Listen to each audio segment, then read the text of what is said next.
Picture this. It's winter 1610 in Jamestown, Virginia. Of the 500 colonists who were alive just 6 months earlier, only 60 are still breathing.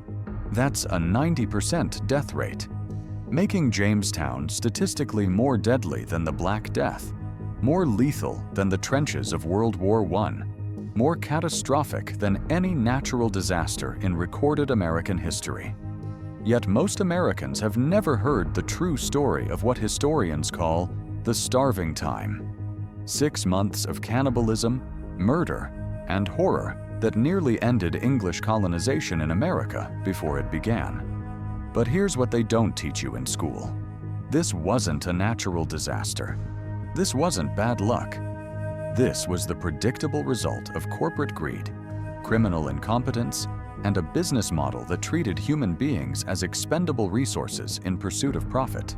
The Virginia Company of London sent over 6,000 people to Jamestown between 1607 and 1625.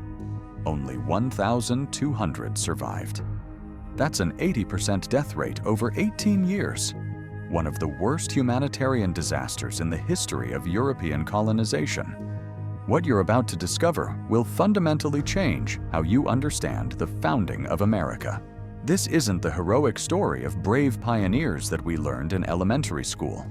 This is the story of how America's first permanent English settlement became a corporate-sponsored death camp. How thousands of people died for a company that never turned a profit. And how the trauma of 1607 shaped everything that came after. From the enslavement of Africans to the genocide of Native Americans to the very structure of American capitalism, you'll see how the same corporate mentality that killed 90% of Jamestown's colonists is still operating in modern American society. And you'll understand why this forgotten disaster is the key to understanding how America really began. To understand the magnitude of the Jamestown catastrophe, we need to start with what the Virginia Company was actually selling to investors and potential colonists back in England. This wasn't just exploration or settlement. This was a get-rich-quick scheme marketed to a public hungry for the kind of instant wealth that Spanish conquistadors had extracted from Mexico and Peru. The Virginia Company's promotional materials read like the most outrageous cryptocurrency advertisements you've ever seen. They promised investors returns of 200% or more. They claimed Virginia's rivers were filled with gold, that precious gems could be picked up off the ground like pebbles, that a single voyage could make investors wealthy beyond their wildest dreams. The company published elaborate pamphlets with titles like Nova Britannia that described Virginia as a terrestrial paradise where colonists would live in luxury. At the same time, natives eagerly traded mountains of gold for simple English trinkets. These weren't modest claims. These were fantasy scenarios designed to separate investors from their money. One promotional tract claimed that Virginia contained more gold than Peru, more silver than Mexico, and spices more valuable than those found in the East Indies. It was all complete fabrication, but it worked. English investors, from wealthy merchants to ordinary artisans, poured their life savings into Virginia Company stock. But here's the crucial detail that explains everything that went wrong. The Virginia Company wasn't actually interested in building a sustainable colony. They were interested in extracting maximum wealth in minimum time. Their business model was essentially sophisticated looting. Get in, grab whatever wealth existed, get out rich. The idea that colonists might need to actually build farms, establish trade relationships, or create lasting settlements was barely considered in their planning. Success was measured entirely by how quickly treasure could be shipped back to England. The company's instructions to the colonists reveal this mindset perfectly. They were told to focus immediately on finding gold and silver deposits. They were ordered to search for a passage to the Pacific Ocean that would allow direct trade with Asia. They were commanded to look for survivors of the lost Roanoke colony, who might have discovered the location of precious metals. Actual survival skills like farming, hunting, building adequate shelter, or establishing peaceful relationships with indigenous peoples were treated as secondary concerns that could be addressed after the treasure hunting was complete. Think about how insane this was. The Virginia Company was sending people to establish England's first permanent settlement in North America, and their primary instructions were to look for treasure that probably didn't exist, rather than focus on the basic requirements for keeping human beings alive in an unfamiliar environment. It would be like NASA sending astronauts to Mars with instructions to mine for diamonds, instead of establishing life support systems. The priorities were not just backwards, they were criminally negligent. The colonists who signed up for this venture were sold the same fantasy that the investors had bought. Many were gentlemen, wealthy men who had never worked with their hands and considered manual labor beneath their social status. These weren't farmers or artisans who understood how to build things or grow food. They were unemployed aristocrats looking for easy wealth. Others were specialists like goldsmiths, jewelers, and refiners, explicitly recruited to process the treasure they expected to find. Very few were farmers, carpenters, or hunters, even though growing food, building shelter, and obtaining protein would obviously be essential for survival in the Virginia wilderness. The gender composition was equally problematic. Of the 105 original colonists, only a handful were women, and many of those died during the voyage. The Virginia Company had created an all-male settlement with no provision for families, reproduction, or the domestic skills that women typically provided in the 17th century society. This wasn't an oversight. It reflected the company's assumption that colonization would be temporary. They expected men to go to Virginia, fill their pockets with gold, and return to England rich enough to live like kings. On April 26, 1607, after a 4-month voyage that had already killed several dozen people from disease and conflict, 105 colonists finally landed at what they would call Jamestown. From day one, everything that could go wrong did go wrong. And it was all predictable based on the Virginia Company's fundamental misunderstanding of what colonization actually required. The disaster wasn't caused by bad luck or unforeseeable circumstances. It was caused by a business plan that prioritized short-term profit extraction over human survival. The location they chose for their settlement was a disaster waiting to happen. Jamestown Island was swampy, surrounded by brackish water that bred mosquitoes carrying malaria and other diseases. The soil was sandy and poor for farming. Fresh water was contaminated with salt from the nearby river. The area is flooded regularly, making it unsuitable for permanent buildings. But the colonists chose this location because it offered good defensive positions against potential Spanish attacks, not because it was suitable for human habitation. Once again, the company's priorities were backwards. They were more worried about protecting non-existent treasure than about keeping colonists alive. The colonists' priority should have been building adequate shelter and establishing reliable food sources. Instead, they spent their time and energy searching for gold and building an elaborate fort to protect the wealth they were convinced they would soon discover. They dug holes and trenches in search of precious metals instead of digging wells for clean water. They sent exploration parties up rivers searching for passages to the Pacific instead of clearing land for crops. They built a church and a storehouse for treasure before they built proper housing for human beings. The results were predictable and horrific. Within 3 months of landing, disease and starvation had killed more than half the colonists. Malaria, typhoid, dysentery, and salt poisoning ravaged the settlement.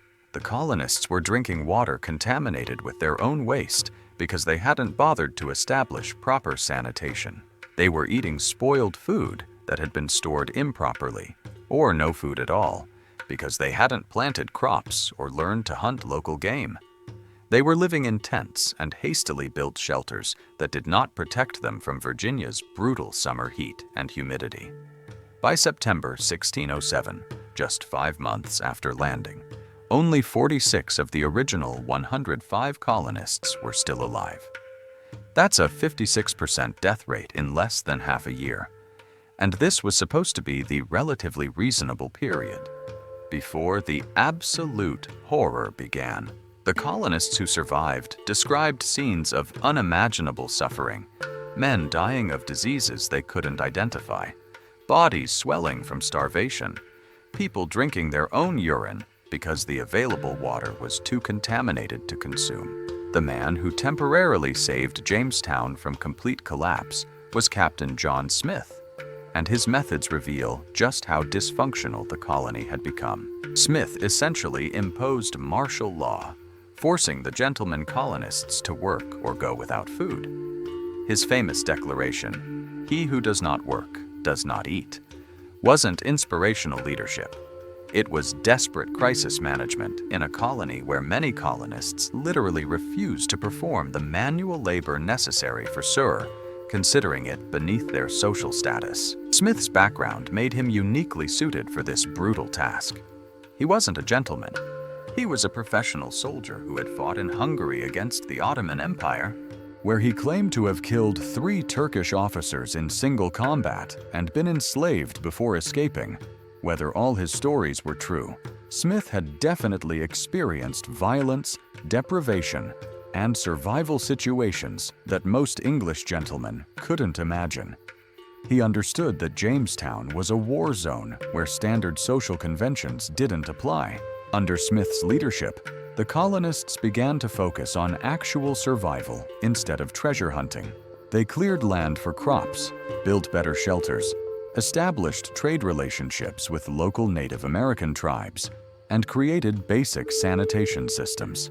The death rate dropped dramatically, and for a brief period, it seemed like Jamestown might actually succeed as a colonial settlement. But Smith's methods were harsh and controversial. He used physical punishment, including whipping and forced labor, to compel cooperation. He threatened to abandon colonists in the wilderness if they refused to work. He essentially ruled Jamestown like a military dictatorship. The trade relationships that Smith established with Native Americans were equally complex and problematic. The colonists had landed in the territory of the Powhatan Confederacy, a sophisticated political alliance of about 30 tribes controlling most of eastern Virginia. The Confederacy was led by Wahun Senakau, whom the English called Chief Powhatan, a strategic leader who had spent decades consolidating power among various tribal groups. This wasn't a collection of primitive villages. This was an organized society with complex political structures, established trade networks, and sophisticated agricultural systems. The Powhatan Confederacy had been successfully living in Virginia for thousands of years. They had developed agricultural techniques perfectly adapted to local soil and climate conditions. They had established seasonal migration patterns that maximized food availability while minimizing environmental impact. They had created social structures that maintained peace among diverse tribal groups while providing defense against external threats. They understood Virginia's environment in ways that English colonists couldn't begin to comprehend. But the relationship between the colonists and the Powhatan Confederacy was never one of equals. The English needed enormous amounts of food because they couldn't grow their own, while they had very little to offer in return that Native Americans actually wanted. English manufactured goods were often inferior to Native American crafts. Metal tools were helpful, but not valuable enough to justify feeding hundreds of people indefinitely. The colonists were essentially asking Native Americans to support an entirely dependent population that contributed nothing to the local economy. Smith managed this impossible situation through a combination of diplomacy, trade, and strategic use of force. He learned some Algonquian language and established personal relationships with key Native American leaders. But he also used threats and violence when cooperation wasn't forthcoming. He took hostages to ensure food deliveries. He threatened to destroy villages if corn wasn't provided. He was essentially running a protection racket, using the threat of English military technology to extort food from people who had no obligation to feed foreign invaders. The most famous incident in Smith's relationship with the Powhatan occurred in December 1607, when he was captured during a trading expedition and brought before Chief Powhatan. According to Smith's later account, he was about to be executed when Pocahontas, Powhatan's daughter, intervened to save his life. This story became one of the most enduring myths in American history. Still, modern historians believe it was probably Smith's misunderstanding of a Powhatan adoption ceremony rather than a dramatic rescue. What's more important than the details of this incident is what it reveals about the power dynamics in early Virginia. Chief Powhatan wasn't a savage threatening civilized Englishman. He was a sophisticated political leader managing relationships with foreign invaders who had appeared in his territory.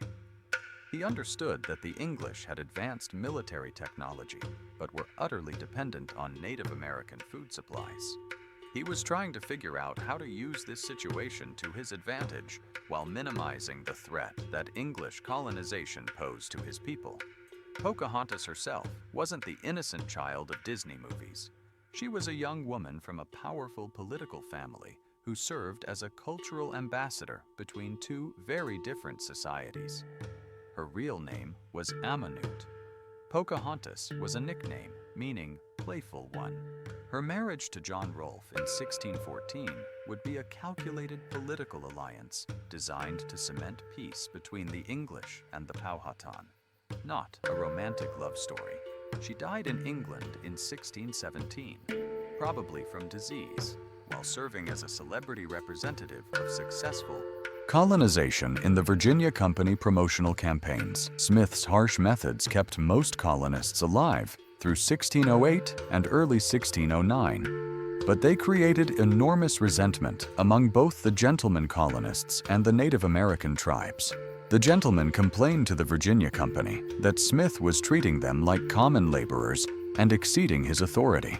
Native American leaders grew tired of English demands for food and began to question whether the colonists would ever become self-sufficient or remain permanent dependents. In October 1609, a gunpowder explosion severely injured Smith and forced his return to England for medical treatment.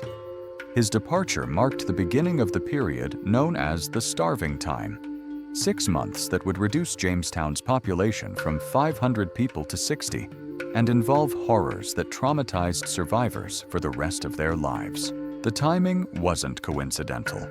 Smith's authoritarian leadership had been the only thing preventing the colony's complete social and economic collapse. The winter of 1609 to 1610 began with approximately 500 colonists in Jamestown. The Virginia Company had been sending regular supply ships and new colonists despite the horrific death rates, because from the company's perspective, dead colonists were just a cost of doing business. They could always send more people as long as investors kept funding the venture. The company's business model depended on maintaining a minimum population in Virginia to justify continued investment and to fulfill their charter obligations to the English crown. But several disasters converged to create the perfect storm. First, the supply ships that were supposed to arrive in late 1609 were delayed by storms and shipwrecks. The flagship Sea Venture, carrying the new colonial governor and vital supplies, was wrecked on Bermuda, leaving the colonists without leadership or resources. Second, relationships with Native American tribes had deteriorated to the point of open warfare, cutting off the food sources that had kept the colony alive during Smith's tenure. Third, the colonists had still not developed sustainable farming or food storage techniques, leaving them entirely dependent on external supplies. As winter set in, the colonists found themselves trapped in their fort with rapidly dwindling food supplies, surrounded by hostile forces, with no way to communicate with England and no idea when help might arrive. The psychological impact was devastating. These people genuinely believed they were going to die forgotten in the Virginia wilderness. That belief became a self-fulfilling prophecy as social order completely broke down. The horror that followed is brutal to describe in terms that modern audiences can fully comprehend. As food ran out, colonists began eating anything they could find: leather from shoes and belts, starch from laundry, soap, and even human excrement. They ate dogs, cats, rats, and mice. They killed and ate horses until no animals remained in the settlement. They dug up corpses from the cemetery and ate human flesh. Archaeological evidence from Jamestown has confirmed multiple instances of cannibalism, including the remains of a 14-year-old girl whose skull shows clear evidence of having been cannibalized by desperate colonists. The cannibalism wasn't just opportunistic consumption of people who had died naturally. It escalated to murder specifically to obtain food. One colonist was executed for killing and eating his wife, but not before he had salted and stored parts of her body for future consumption. Another was discovered with his wife's head in a cooking pot, preparing to make soup from her brain. These weren't isolated incidents of madness. This was systematic survival cannibalism practiced by ordinary people, driven to extremes by starvation. George Percy, who governed the colony during the starving time, left a written account that provides glimpses of the horror.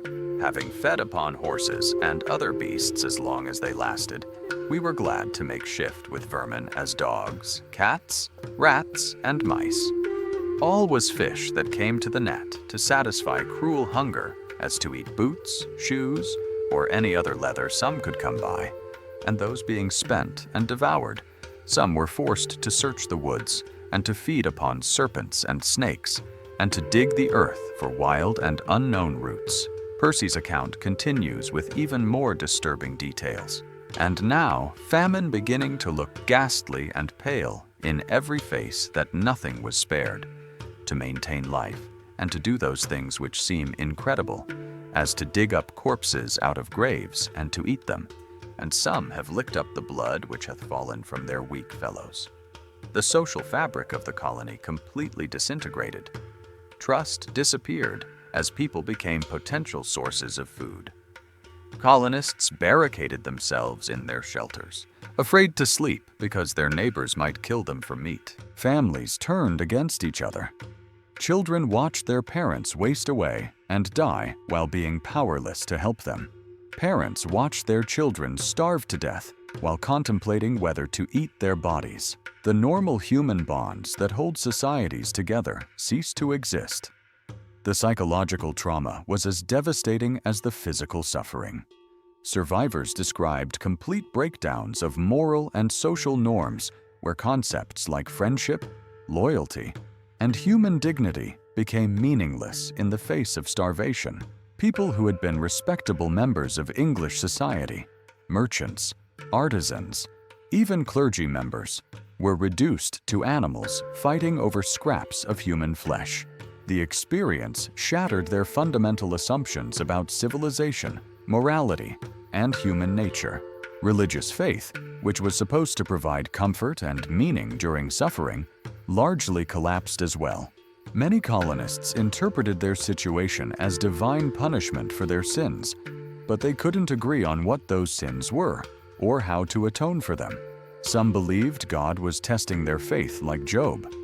Others concluded that God had abandoned them entirely.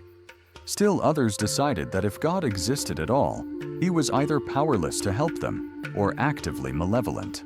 The starving time created religious trauma that lasted long after physical recovery. By June 1610, when the next supply ship finally arrived, only 60 colonists were still alive out of the 500 who had been there 6 months earlier.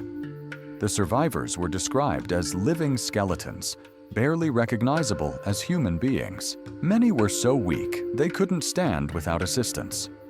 Most were suffering from diseases caused by malnutrition and contaminated food. All were traumatized by what they had witnessed and participated in during the preceding months. Thomas Gates, the ship's captain who had been appointed as the new colonial governor, was so horrified by what he found that he immediately ordered the abandonment of Jamestown. The surviving colonists were loaded onto ships and prepared to sail back to England, ending the Virginia Company's colonial experiment in complete failure. After 3 years and thousands of deaths, The first permanent English settlement in North America was about to be abandoned as an unmitigated disaster. But here's where the story takes a crucial turn that reveals the true nature of corporate colonialism.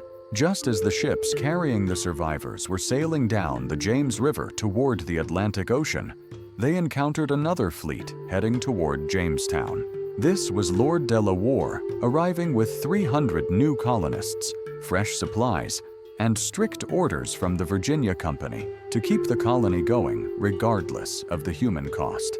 De la Warr had been appointed as the new Lord Governor and Captain General of Virginia with absolute authority over the colonial settlement.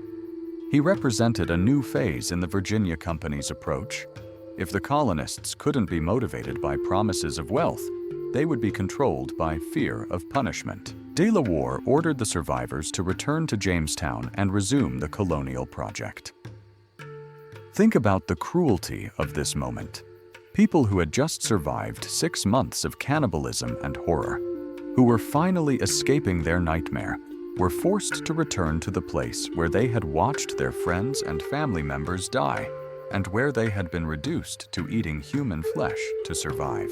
This decision reveals everything about the Virginia Company's priorities. The investors in London had put too much money into the venture to write it off as a loss so simply. They were willing to force trauma survivors back into the situation that had nearly killed them rather than accept financial losses. The human cost was irrelevant compared to protecting investor interests and maintaining the company's charter rights in Virginia. This wasn't compassion or even practical business sense. This was corporate pride refusing to admit failure. De la Warr immediately imposed brutal martial law that made John Smith's previous discipline look gentle by comparison. The new colonial code, known as Dale's Laws, after Deputy Governor Thomas Dale, who implemented them, prescribed death sentences for a wide range of offenses. Colonists could be executed for speaking against the Virginia Company, for failing to work assigned tasks, for stealing food, for attempting to return to England without permission, for trading with Native Americans without authorization, or for committing adultery. Lesser offenses were punished with whipping, branding, forced labor, or having ears cut off. The colony became essentially a prison camp where people were forced to work under threat of death to generate profits for investors who had never set foot in Virginia. Colonists were assigned specific tasks and forbidden from pursuing individual economic activities. They couldn't hunt, fish, or gather food for their own families without permission. They couldn't build private gardens or raise animals for personal consumption. Everything they produced belonged to the Virginia Company, and any attempt to provide for their own survival outside the corporate structure was treated as theft punishable by death. This system worked, after a fashion. The death rates dropped dramatically because colonists were too afraid of execution to neglect their assigned duties. Food production increased because people worked constantly under supervision. The colony became more militarized and disciplined, with regular drills and patrols to maintain order and defend against Native American attacks. From the Virginia Company's perspective, the new system was a success because it kept colonists alive and productive. But why did this disaster happen in the first place? Why did one of the wealthiest and most powerful countries in Europe fail so catastrophically at something that indigenous peoples had been doing successfully for thousands of years? The answer reveals fundamental flaws in the corporate colonial model, which were repeated throughout European colonization of the Americas and continue to influence how multinational corporations operate in developing countries today. First, the Virginia Company prioritized short-term profit extraction over long-term sustainability. They wanted immediate returns on investment, which meant focusing on finding treasure rather than building the infrastructure necessary for survival. This is remarkably similar to modern corporate behavior, where quarterly profit targets take precedence over long-term planning. The company's business model was based on getting rich quickly, not on creating sustainable economic development that would benefit everyone involved. Second, the company systematically ignored indigenous knowledge and expertise. Native Americans had been successfully living in Virginia for thousands of years. They had developed sophisticated agricultural techniques perfectly adapted to local soil and climate conditions. They had established seasonal migration patterns that maximized food availability while minimizing environmental impact. They had created social structures that maintained peace among diverse groups while providing defense against external threats. But the English colonists dismissed this knowledge as primitive and insisted on using European methods that were entirely unsuited for Virginia's environment. This pattern of ignoring local expertise while imposing foreign systems is still typical in modern corporate operations. International companies regularly enter new markets with business models that worked in their home countries but are entirely inappropriate for local conditions. They dismiss local knowledge as outdated or inefficient while insisting on implementing standardized systems that often fail spectacularly. The same arrogance that killed thousands of Jamestown colonists is still killing development projects around the world. Third, the company treated colonists as expendable resources rather than human beings whose lives had value. The death rates at Jamestown weren't accidents or unforeseeable tragedies. They were the predictable result of sending inadequately prepared people to a hostile environment with insufficient supplies and impossible instructions. But as long as new investors kept funding the venture, the company could always send more colonists to replace the ones who died. Human life was just another cost of doing business, like shipping expenses or equipment losses. This commodification of human life is still a fundamental feature of corporate capitalism. Companies regularly make decisions that cause worker deaths, environmental destruction, and community devastation, while claiming they're just following market logic and fiduciary responsibility to shareholders. The same calculus that treated Jamestown colonists as disposable is still operating in sweatshops, mining operations, and agricultural plantations around the world. Fourth, the Colonial project was based on extracting wealth from Virginia rather than creating wealth in Virginia. The company expected to take gold, silver, and other valuable resources back to England, leaving Virginia depleted. This extraction model created no incentive to build sustainable local economies or improve conditions for people actually living in the colony. Success was measured entirely by how much wealth could be shipped to investors, not by how much prosperity was created for colonists or Native Americans. Modern multinational corporations operate according to the same extraction logic. They enter developing countries to extract natural resources, exploit cheap labor, or capture new markets, with profits flowing back to wealthy shareholders in developed countries. Very little wealth stays in the countries where it's generated, and minimal effort is made to build local capacity or improve conditions for local populations. The same colonial mentality that devastated 17th century Virginia is still devastating countries around the world today. These patterns weren't unique to Jamestown. They were repeated throughout European colonization of the Americas. Spanish colonists in the Caribbean killed millions of indigenous people through disease, violence, and forced labor while extracting enormous quantities of gold and silver. Portuguese colonists in Brazil created a sugar plantation economy based on enslaved African labor that generated massive profits for European investors while devastating local societies. French colonists in Canada focused on fur trading that enriched European companies while creating dependence and conflict among Native American tribes. The Virginia Company's approach was actually more humane than some of these other colonial projects. Still, it was based on the same fundamental assumptions: that European economic interests were more important than indigenous rights, that short-term profit was more important than long-term sustainability, and that human life was an acceptable cost of corporate success. These assumptions became the foundation of American economic development and continue to influence how American corporations operate today. But there's another layer to this story that's even more important for understanding American history. The trauma of Jamestown didn't just affect the people who lived through it. It shaped the fundamental character of English colonization in North America for the next century, and continues to influence American society today. The survivors of the starving time learned that Virginia was not the paradise they had been promised. It was a place where Europeans could die horrible deaths, where indigenous peoples were powerful enemies rather than compliant trading partners, and where survival required constant vigilance and often violent struggle.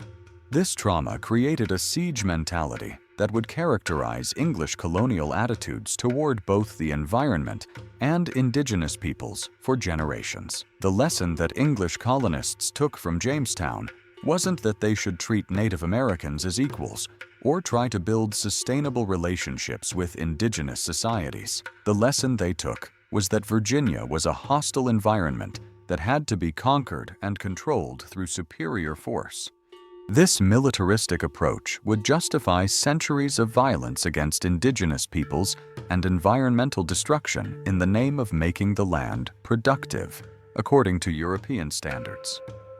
The economic lessons were equally important and equally destructive. The Virginia Company's failure convinced investors that American colonization couldn't succeed through quick treasure hunting or voluntary cooperation with indigenous peoples. Instead, it required systematic exploitation of land and labor to produce commodities for export to European markets. This realization led directly to the plantation system, the enslavement of Africans, and the economic model that would dominate the American South for the next 250 years. By 1612, just 2 years after the starving time, Virginia colonists had discovered tobacco cultivation. John Rolfe's experiments with Caribbean tobacco varieties created the cash crop that would finally make Virginia profitable for investors. But tobacco required intensive year-round labor, and the trauma of Jamestown had convinced colonists that they couldn't depend on voluntary cooperation from either Europeans or Native Americans. European indentured servants might work for a few years and then demand their freedom and their own land. Native Americans might provide labor temporarily, but couldn't be controlled reliably over the long term. This is how the horror of 1607 led directly to the enslavement of Africans that began in 1619. The Virginia Company needed workers who couldn't quit, couldn't return to Europe, couldn't form alliances with Native American tribes, and couldn't claim legal rights or political representation. Enslaved Africans met all these requirements. The plantation system that emerged from Jamestown's ashes was explicitly designed to prevent the kind of social breakdown that had occurred during the starving time. Still, it accomplished this goal by creating an even more brutal system of human exploitation. The Jamestown trauma also shaped the political structures that emerged from colonial Virginia. The House of Burgesses, established in 1619 as the first representative assembly in English America, was created specifically to manage the economic interests of successful planters who owned land and enslaved people. From the very beginning, American democracy was designed to serve the financial interests of people who had learned from Jamestown that survival in America required the systematic exploitation of other human beings. The Virginia colonists who survived the starving time and prospered in the tobacco economy didn't see themselves as oppressors or exploiters. They saw themselves as survivors who had earned their wealth and power through suffering and struggle. They had watched their friends and family members die horrible deaths. They had been reduced to eating human flesh to stay alive. They had been forced to work as prisoners under threat of execution. When they finally achieved prosperity through tobacco cultivation and slave labor, they viewed this success as just compensation for their previous trauma. This victim-to-victimizer psychology became a central element of American colonial culture and continues to influence American society today. Many Americans still believe that economic success justifies almost any means of achieving it. that previous suffering excuses current exploitation, and that survival of the fittest is a natural law that applies to both individuals and societies. The same mentality that allowed Jamestown survivors to justify enslaving Africans is still used to justify economic inequality, environmental destruction, and military intervention around the world. The environmental consequences of the Jamestown experience were equally long-lasting and destructive. The colonists who survived the starving time concluded that Virginia's environment was inherently hostile to European civilization and needed to be wholly transformed to support colonial society. They cleared forests for tobacco plantations, drained wetlands for agriculture, introduced European animals and plants that disrupted local ecosystems, and used farming techniques that depleted soil fertility within a few years. This approach to environmental management was the opposite of indigenous practices that had maintained ecological balance for thousands of years. Native Americans used controlled burning to manage forests, rotated crops to maintain soil fertility, and adjusted population levels to match available resources. But the English colonists dismissed these techniques as primitive and inefficient.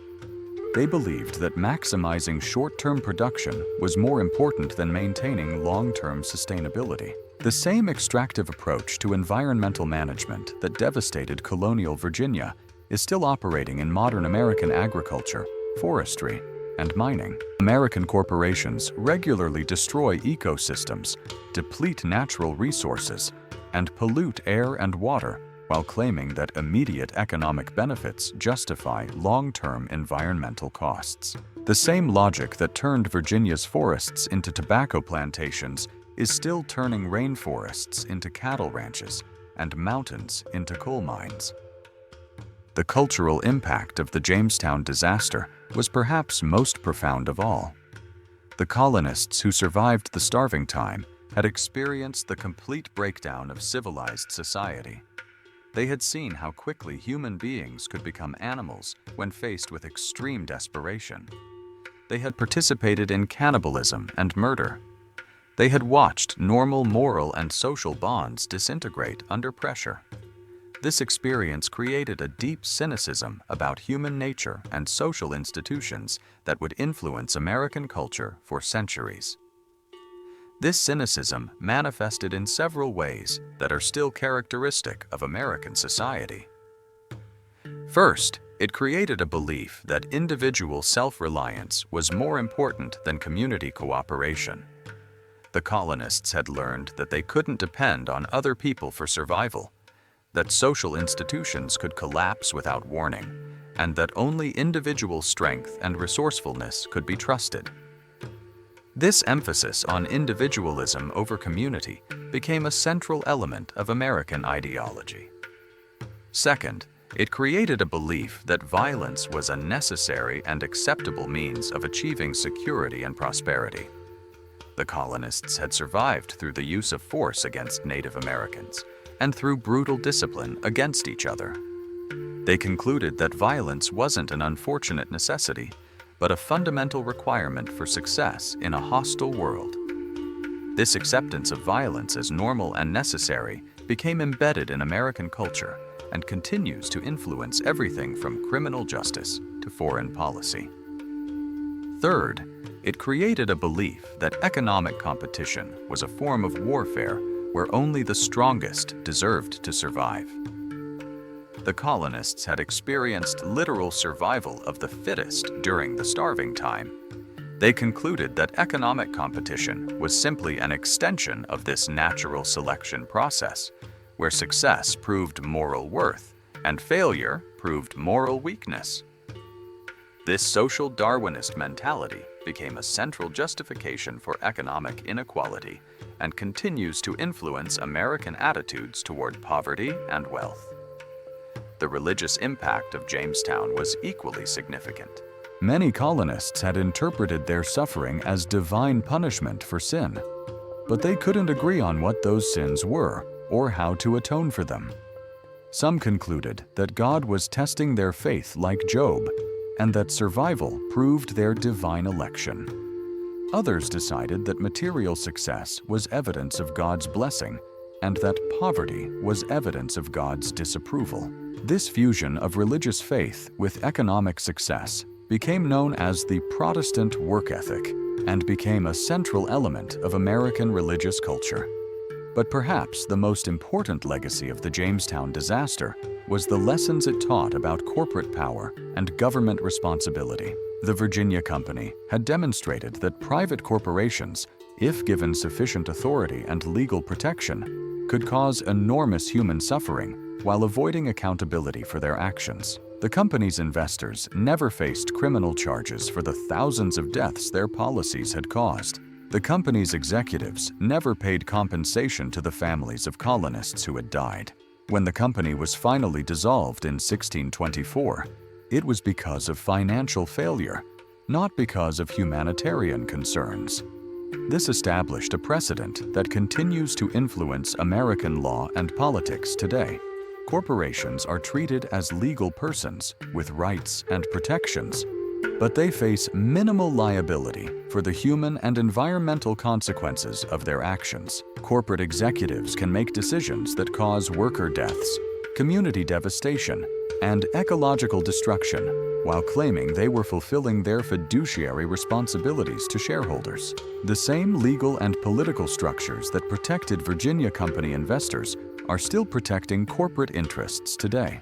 The relationship between corporate power and government authority that emerged from the Jamestown experience also continues to shape American politics. The Virginia Company operated with a charter from the English Crown that gave it governmental powers over colonial territory.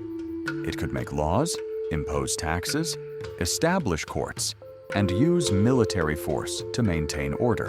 This fusion of corporate and governmental authority became the template for American economic development and continues to influence how corporations and government interact today.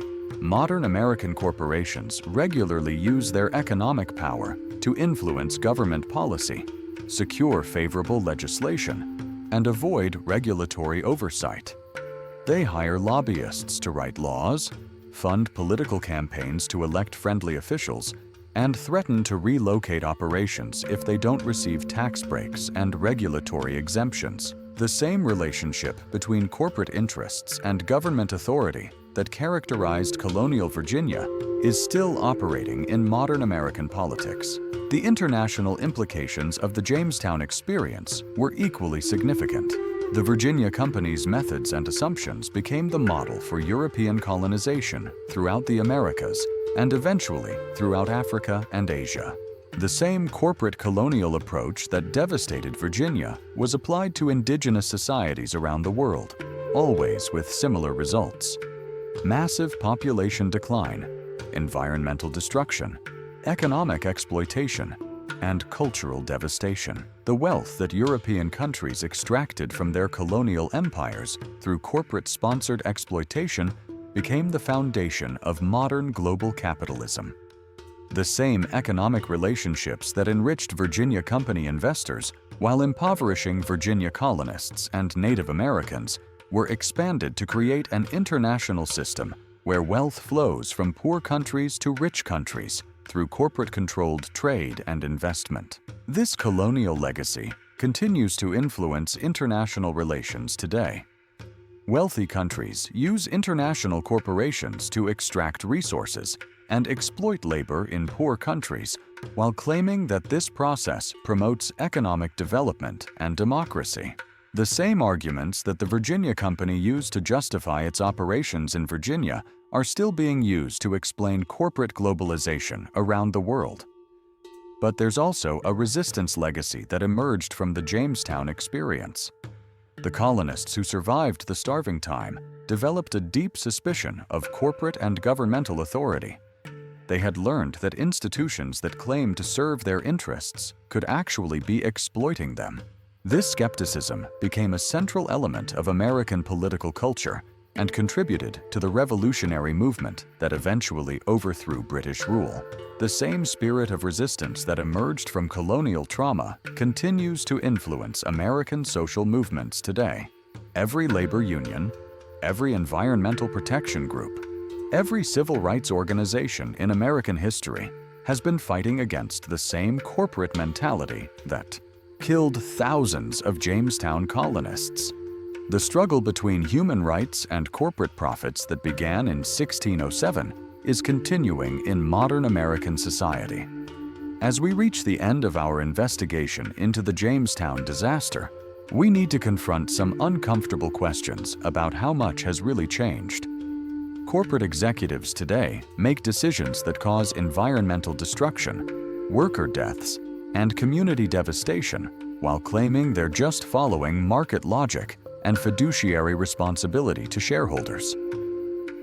Politicians today use the same arguments about necessary sacrifices and acceptable costs that Virginia company officials use to justify sending thousands of people to their deaths.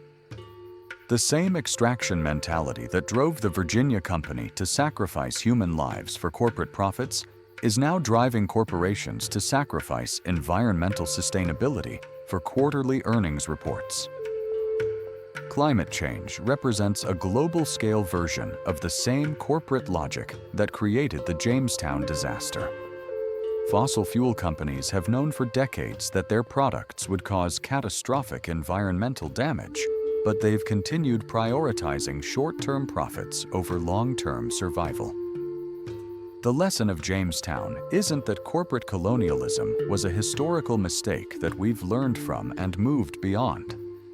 The lesson is that the same systems, incentives, and mentalities that created the starving time are still operating in modern society, just in more sophisticated forms. We're still living in the world that Jamestown created, still struggling with the contradictions that 1607 established, still grappling with the fundamental question of whether human welfare matters more than corporate profits. Understanding this history is crucial because it reveals that the problems we face today aren't new or unprecedented. They're the logical consequences of economic and political systems that were established in response to the trauma of early colonization. The same corporate mentality that killed 90% of Jamestown's colonists is still shaping policy decisions about healthcare, education, environmental protection, and social welfare. The same extraction logic that devastated colonial Virginia is still driving American foreign policy and international trade relationships. But there's also hope in this story. The fact that we can discuss these issues openly, that we can question corporate power and demand accountability, that we can work to build more sustainable and equitable systems. All of this represents progress beyond what the survivors of 1607 could have imagined. The democratic institutions that were initially designed to protect planter interests have been repeatedly expanded and reformed to serve broader human interests. The same legal and political tools that were created to manage colonial exploitation have been used to challenge corporate power and protect human rights. The environmental movement, the labor movement, the civil rights movement, and other social justice campaigns in American history have all been attempts to address the inequalities and injustices that trace back to 1607. Every minimum wage law, every environmental protection regulation, every civil rights statute represents a victory over the corporate mentality that created the Jamestown disaster. The struggle continues, but progress is possible. The Virginia Company ultimately spent the equivalent of $50 million in today's money and sent over 6,000 people to Virginia between 1607 and 1625. Only 1,200 survived, an 80% death rate that makes Jamestown one of the deadliest colonial ventures in human history. The company never turned a profit and was dissolved by the English government in 1624 after becoming a source of political embarrassment and international scandal. By any rational measure, the Jamestown project was a complete failure that accomplished none of its stated goals while causing enormous human suffering. Yet from another perspective, Jamestown was a profound success that established the template for everything that followed. It proved that European corporate interests could use government authority to exploit indigenous peoples and their own colonists while avoiding accountability for the consequences. It demonstrated that massive human suffering was an acceptable cost of economic development as long as expendable people endured the suffering. It showed that environmental destruction was a reasonable price to pay for short-term profits.